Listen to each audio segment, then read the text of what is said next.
Hi hello வணக்கம் மக்களை, welcome back to the channel. இன்றைக்கி ஒரு இன்ட்ரெஸ்டிங்கான ஒரு வீடியோ பண்ணலாம் தான் வந்திருக்கேன். என்னென்னு பார்த்தீங்கன்னா, மே 3ஆம் தேதி பல்சர்லேருந்து த பிக்கெஸ்ட் பல்சர் எவர்னு ஒரு பைக்கு லான்ச் பண்ணாங்க. பார்த்தீங்கன்னா 400 சிசியில் ஒரு பல்சர் பைக், NS 400Zன்னு சொல்லிட்டு ஒரு பைக்கு லான்ச் பண்ணாங்க. அது லான்ச் பண்ணதுலேருந்து அதுக்கு முன்னாடி கொஞ்ச நாள் முன்னாடியிலேருந்தே அந்த வண்டியை பற்றி ரொம்ப ஒரு பேச்சு, ரொம்ப வைரலாக சில விஷயங்கள் எல்லாம் பேசப்பட்டுச்சு. டிசைன் வைஸ் பார்த்திங்கன்னா சில டிசப்பாயின்மெண்ட்டை சொல்லிட்டு நிறைய பேரோட கருத்து, பல பேச்சு அந்த பக்கம் இந்த பக்கம் எக்ஸ்சேஞ்ச் ஆகிட்டு இருந்துச்சு. மே 3ஆம் தேதி லான்ச் பண்ணப்போ பார்த்திங்கன்னா அந்த வண்டியை பார்த்தோம். அதுக்கு முன்னாடி அது சில லீக் இமேஜ் பார்த்தோம். பட் இதுதான் சொல்லி கன்ஃபார்ம் பண்ணுறதுக்கு யாருக்கும் அந்த டைமில் ஒரு மைண்ட் செட் இல்லை. ஏன்னு பார்த்தீங்கன்னா வண்டி இதுதான் அந்த வண்டின்னு சொல்லிட்டு யாருக்கும் அப்போ தெரியாது. மே 3ஆம் தேதி லான்ச் பண்ணதுக்கப்புறம் பார்த்திங்கன்னா தெரிஞ்சு போச்சு. அந்த லீக்கான இமேஜும் இது பார்த்திங்கன்னா சேம்.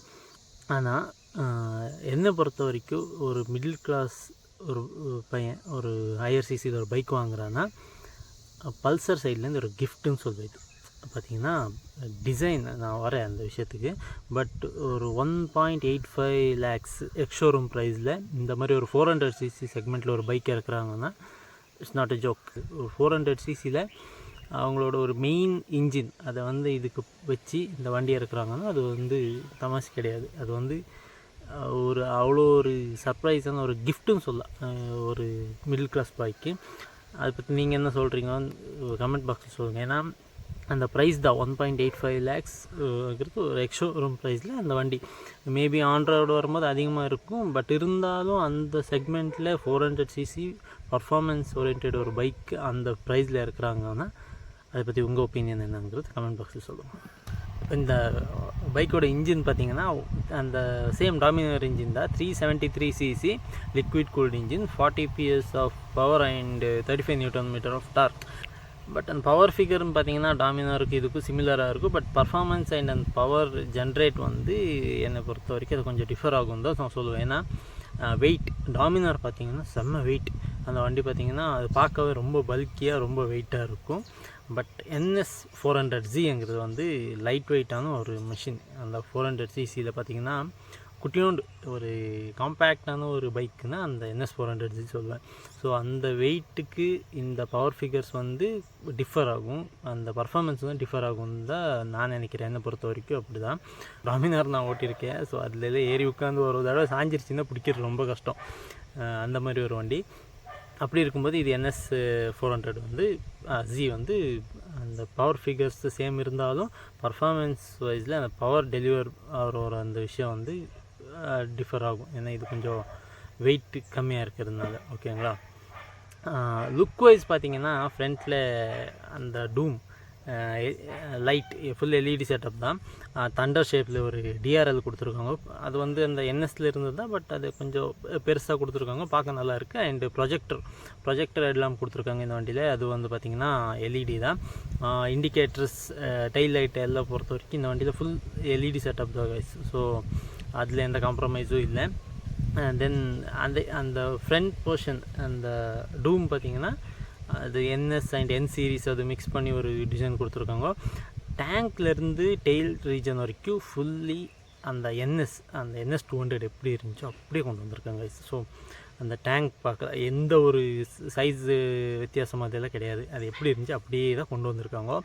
அங்கங்கே சின்ன ஒரு டிசைன் அண்டு அந்த கட்டிங்ஸ் அதை மட்டும் சேஞ்ச் பண்ணியிருக்காங்க. அந்த சீட் அண்ட் பேனலுக்கு நடுவில் ஒரு சின்ன கேப் இருக்கும் NS 200ல். இந்த வண்டியில் அது கொஞ்சம் ப்ரீமியமாக தெரிகிற மாதிரி கொஞ்சம் அந்த கட்டிங் டிசைனிங் அதெல்லாம் பண்ணியிருக்காங்க. அண்டு கிராஃபிக்ஸ் அது கொஞ்சம் சேஞ்ச் பண்ணியிருக்காங்க. அந்த மாதிரி சில விஷயங்கள் எல்லாம் பண்ணியிருக்காங்க. ஆனால் பார்க்குறதுக்கு அது NS 200 அந்த டேங்க் ரீஜன்லேருந்து டெயில் லைட் வரைக்கும் அந்த NS 200 மாதிரியே இருக்கும். ஸோ அதில் எந்த மாற்றமும் இல்லை. அந்த டிசைன்ஸ் கலர் பார்த்திங்கன்னா க்ரே கலரில் வருது. Grey, white, red and black 4 கலரில் வருது. அந்த கிராஃபிக்ஸ் அதெல்லாம் அந்த ரெட் அண்டு ஒயிட் மிக்ஸாக வரும். அந்த க்ரேயில் மட்டும் நியான் க்ரீன் அது ஒன்று அடிஷ்னலாக கொடுத்துருக்காங்க. ஸோ கலர்ஸ் எல்லாம் நல்லா இருக்குது, டிசைனும் சூப்பராக இருக்குது. சொன்ன மாதிரி இந்த லீக் இமேஜ் வந்தப்போ டிசைன் பற்றி நிறைய ஒரு கான்ட்ரவர்சியான ஒரு நெகட்டிவான கமெண்ட்ஸ் தான் நான் நிறைய பார்த்தேன். ஸோ இந்த வண்டியோட டிசைன் உங்களுக்கு எப்படி பிடிச்சிருக்கு என்ன ஏதுங்கிறத கமெண்ட் பாக்ஸில் சொல்லுங்கள். பின்ன அந்த ஃப்ரண்ட்டில் பார்த்தீங்கன்னா ஃபோக்ஸ் யூஎஸ்டி ஃபோக்ஸு 43 mm. அந்த என்எஸில் பார்த்தீங்கன்னா 200ல் பார்த்தீங்கன்னா 37 mm தான் திக்காக இருக்கும். பட் இது வந்து பார்த்தீங்கன்னா அதை விட பெருசாக இருக்குது, ரொம்ப திக்காக இருக்குது. So 43 mm USD forks. And பிரேக்கை பொறுத்த வரைக்கும் டுவெல் சேனல் ஏபிஎஸ், ஃப்ரண்ட்லேயே ஏபிஎஸ் பேக்லேயே ஏபிஎஸ் வந்துடும். ப்ளஸ் அந்த டிஸ்க் பார்த்தீங்கன்னா 320 mm ஆர்சியில் நீங்கள் பார்த்துருப்பீங்க, கேடிஎம் ஆர்சியில் அந்த ஒரு டிஸ்க் கொடுத்துருக்காங்க. ஃப்ரண்ட் டயரை பொறுத்த வரைக்கும் 110 17 inches. அண்ட் பேக் டயரை பொறுத்த வரைக்கும் 140 17 inches டியூப்லெஸ் டயர். ரொம்ப ஒரு வைடரான டயர்ஸ் கொடுத்துருக்காங்கன்னு சொல்லலாம். ஒரு 400cc அந்த வண்டியோட லுக்குக்கு பர்ஃபார்மன்ஸுக்கு டயர் இட்ஸ் ஓகே, நல்லாவே இருக்குதுன்னு சொல்லலாம். பேக்கில் பார்த்தீங்கன்னா 230 mm டிஸ்க் கொடுத்துருக்காங்க, ஏபிஎஸ் தான். பிரேக்கிங் எல்லாம் இப்போது குறிப்பிட்ட ஒரு டைமுக்கு அப்புறம் ரீசெண்ட் டேஸில் என்எஸ் அதுக்கப்புறம் அந்த என் சீரீஸில் வந்த வண்டிங்களில் பிரேக் பார்த்திங்கன்னா செம்மையாக இருக்கும்.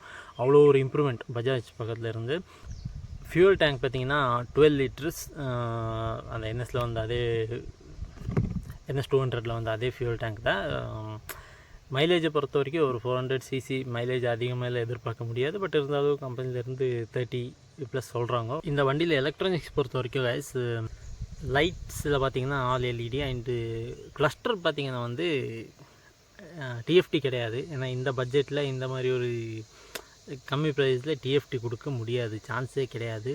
அண்ட் ஆல்சோ நெகட்டிவ் கிடையாது, கலர்ஃபுல்லாக ஒரு எல்சிடி, இந்த டிவிஎஸ் ரைடர் பைக் நீங்கள் பார்த்துருப்பீங்க அந்த மாதிரி ஒரு டிஸ்பிளே ஏதோ கொண்டு வந்து கொடுத்துருக்காங்க. பட் ஃபுல்லி லோடட் பார்த்தீங்கன்னா கியர் பொசிஷன் இண்டிகேட்டராக இருக்கட்டும், ட்ராக்ஷன் கண்ட்ரோலாக இருக்கட்டும், 4 ரைடிங் மோட் கொடுத்துருக்காங்க. ஒரு Bluetooth connectivity, call and SMS alert, அது இது ஃபுல்லாக லோட் பண்ணி விட்ருக்காங்க. ஸோ அந்த வகையில் பார்த்தீங்கன்னா நமக்கு அந்த பட்ஜெட் ஃப்ரெண்ட்லியாக கொடுக்குற ஒரு பைக்கில் அது வந்து பெரிய விஷயம். அந்த என்எஸ் 200ல் வந்து நெகட்டிவாக ஒரு டிஸ்பிளே கொடுத்தாங்கல்ல, அந்த மாதிரி கொடுக்காம இது கொஞ்சம் கலர்ஃபுல்லாக எல்சிடி மாதிரி கொடுத்துருக்குறது நல்ல விஷயம். அதே மாதிரி அந்த இன்ஜினும் அவ்வளோதான். அதை வந்து அவங்க கம்பெனியில் இருக்கிற ட்ரையம்போட இன்ஜினாக இருக்கட்டும், இல்லைன்னா ஆர்சியோட இன்ஜினாக இருக்கட்டும், சாரி டியூக் 390 இன்ஜினாக இருக்கட்டும், அதை வந்து கொண்டு வராமல் டாமினர் கொண்டு வந்தது அதுக்கும் அதே ரீசன் தான். ஏன்னா உங்களுக்கு பட்ஜெட் ஃப்ரெண்ட்லியாக அஃபோர்டபுள் ப்ரைஸில் ஒரு பைக் கொடுக்குறாங்கன்னு சொன்னால் அந்த காஸ்ட்லியஸ்ட் இன்ஜின் அந்த 390 இன்ஜினை கொண்டு வந்து கொடுக்க முடியாது. ஆல்ரெடி நல்லா பர்ஃபார்மன்ஸ் இருக்கிற கம்மி ரேட்டில் உங்களுக்கு கொடுக்க முடிகிற இன்ஜினை தான் கொடுக்க முடியும். ஓகேங்களா? அப்புறம் இன்னொரு முக்கியமான விஷயம் கைஸ், இந்த வண்டியோட பேர் இந்த NS400Z. NS400Z, ஓகேவா? இந்த Z எதுக்குன்னு கேட்டிங்கன்னா தெரியாது, பட் ஜின்னு தான் இருக்குது. ஆனால் எனக்கு தெரிஞ்ச அளவுக்கு இது மட்டும் கிடையாது, இதோட நிற்க போகிறதும் கிடையாது. ஏன்னா சில மாதத்துக்கு முன்னாடி எனக்கு சில சோர்ஸ்லேருந்து கிடைச்ச ஒரு இன்ஃபர்மேஷன் என்னன்னா, இந்த வருஷத்தில் மட்டுமே 8-9 பைக்ஸ் என்னமோ பல்சர்லேருந்து பஜாஜ்லேருந்து இறக்க போகிறாங்க தான். மேபி அது அந்த என்எஸ் அப்கிரேடட் வெர்ஷனாக இருக்கலாம், என் சீரீஸில் அப்கிரேடட் வெர்ஷனாக இருக்கலாம், இப்போ இறக்குன NS400Zயாக இருக்கலாம், எதுவும் வேணாலும் இருக்கலாம். பட் 9 பைக்கு அதில் அப்படி பார்த்தீங்கன்னாலும் அது கிராஃபிக்ஸு அப்டேட்டு, ஹெட்லைட் அப்டேட், அது இதுன்னு சொல்லிட்டு ஒரு 4-5 பைக் இறக்கிட்டாங்க. மிச்சம் ஒரு 3-4 பைக்குன்னு வச்சுக்கோங்களேன், அது இறங்க இருக்குது, இப்போது லைனப்பில் இருக்குது. அப்படி இருக்கும்போது ஆர்எஸில் இருக்குது, RS 200 இருக்குது, அது இன்னும் அப்கிரேட் பண்ணலை. ஆர்எஸில் மேபி 400cc இருக்கலாம், இல்லை 400cc ஐஆர்சிசிலேயோ அடுத்த வேறு பைக்குங்க இருக்கலாம். இன்னும் லைனப்பில் இருக்குன்னு தான் எனக்கு தோணுது. ஸோ பஜாஜ் வந்து ரீசெண்ட் டேஸில் நம்மளுக்கு சர்ப்ரைஸ் மேலே சர்ப்ரைஸ் தான் கொடுத்துட்ருக்காங்க. நான் வந்து எனக்கு வந்து பர்சனலாக பஜாஜிலேருந்து வந்த இப்போத்தி பைக்ஸ் எல்லாம் ரொம்ப பிடிக்கும், எஸ்பெஷலி ஆர்எஸ் NS எல்லாம் ரொம்ப பிடிக்கும். அதனால தான் அதை பற்றி வீடியோஸ் அதிகமாக போடுறேன். பட் இருந்தாலும் அந்த க்யூரியாசிட்டி தான், ஒவ்வொரு வீடியோ போடும்போது அதை பற்றி ஸ்டடி பண்ணும்போது அடுத்து என்னங்கிறது தான் தோணுது. ஸோ அது சில பேருக்கு இல்லை பல பேருக்கு இப்போ தோணுதான் செய்யுது. ஸோ உங்களுக்கு என்ன தோணுது அதை பற்றின்னு சொல்லுங்க. ஆர்எஸில் அப்கிரேட் இன்னும் கொடுக்கல, ஆர்எஸ் அப்கிரேட் கொடுத்தா எப்படி இருக்கும், அதுக்கு மேலே அதில் ஒரு 400cc கொடுத்தா எப்படி இருக்கும், யோசிச்சு பாருங்களேன். அதில் நீங்கள் உங்கள் தாட்ஸ் என்னங்கிறது சொல்லுங்கள். ஏன்னா என்எஸ்ஸை பொறுத்த வரைக்கும் அது 200cc ஒரு அஃபோர்டபுள் பைக், பர்ஃபார்மன்ஸ் ஓரியன்டாக விட்டாங்க இது NS 200. பட் RS 200 வந்து NSஐ விட ஒரு டைமில் ரொம்ப பேய் மாதிரி இருந்துச்சுன்னு சொல்லலாம் அந்த பைக்கு. பட் அதை அப்கிரேட் பண்ணாமல் விட்டாங்க. ப்ரைஸிங் அதிகம் தான், பட் இருந்தாலும் அந்த வண்டி வந்து எதுக்கும் குறைஞ்சது கிடையாது. பட் அது ஏன் அப்படியே விட்டாங்கன்னு தெரியல. ஸோ ஓகே, இப்போது நிறைய பேர் அதை பற்றி பேச ஆரம்பிச்சிருக்காங்க. மேபி பஜாஜுக்கு அது கேட்டு அந்த ஆர்எஸ்க்கு ஒரு அப்கிரேடோ இல்லை ஆர்எஸில் அடுத்த ஒரு வண்டியோ ஏதாச்சும் விடுறதா இருந்தால் அது நல்லது, நல்லா இருக்கும். ஸோ அவங்க மார்க்கெட் இன்னும் மேலே போகும். அடுத்தடுத்து இந்த அப்கிரேடட் பைக்ஸ் ஆர்எஸ்ல ஆகட்டும் இல்லை என்எஸில் வேறு லைனப் ஏதாச்சும் விட்றாங்களா என்ன ஏதுங்கிறத பார்ப்போம். அதான் இந்த வீடியோ நான் இதோட முடிச்சுக்கிறேன். என்னை பொறுத்த வரைக்கும் NS 400Z வந்து ஒரு அஃபோர்டபுளான ஒரு 400cc பைக், ஒரு ஹையர் சிசி பைக் அப்கிரேட் ஆகணும்னு நினைக்கிற ஒரு சில மிடில் கிளாஸ் பசங்க. ஏன்னா இப்போ எல்லாம் காசு சேர்த்து வச்சு பைக் மேலே அந்த பேஷன், அந்த பைக்கை விட முடியல, அந்த பைக்கிங்கிறத விட முடியல சில பேருக்கு.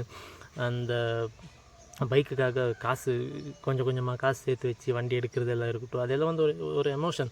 அந்த மாதிரி பசங்களுக்கு இது வந்து ரொம்ப அவங்க ட்ரீமை ஃபுல்ஃபில் பண்ணுற ஒரு விஷயம்னு சொல்லலாம். என்னை பொறுத்த வரைக்கும் இது ஒரு பெஸ்ட் டிசிஷன். என்ன மாதிரி பசங்களுக்கு, எஸ்பெஷலி என்ன மாதிரி பசங்களுக்கு இது ஒரு சர்ப்ரைஸ் பஜாஜ் தரப்புலேருந்து. So I am happy with this motor cycle. உங்களோட ஒப்பீனியன் என்ன, நீங்கள் என்ன நினைக்கிறீங்கிறது கமெண்ட் செக்ஷன் சொல்லுங்கள். வீடியோ பிடிச்சிருந்தா லைக் பண்ணுங்கள். அப்படியே சேனலை சப்ஸ்கிரைப் பண்ணி பெல் ஐக்கன் தட்டி விட்டுக்கோங்க. அப்போ தான் நான் போடுற ஒவ்வொரு வீடியோ உங்களுக்கு வந்து சேரும்.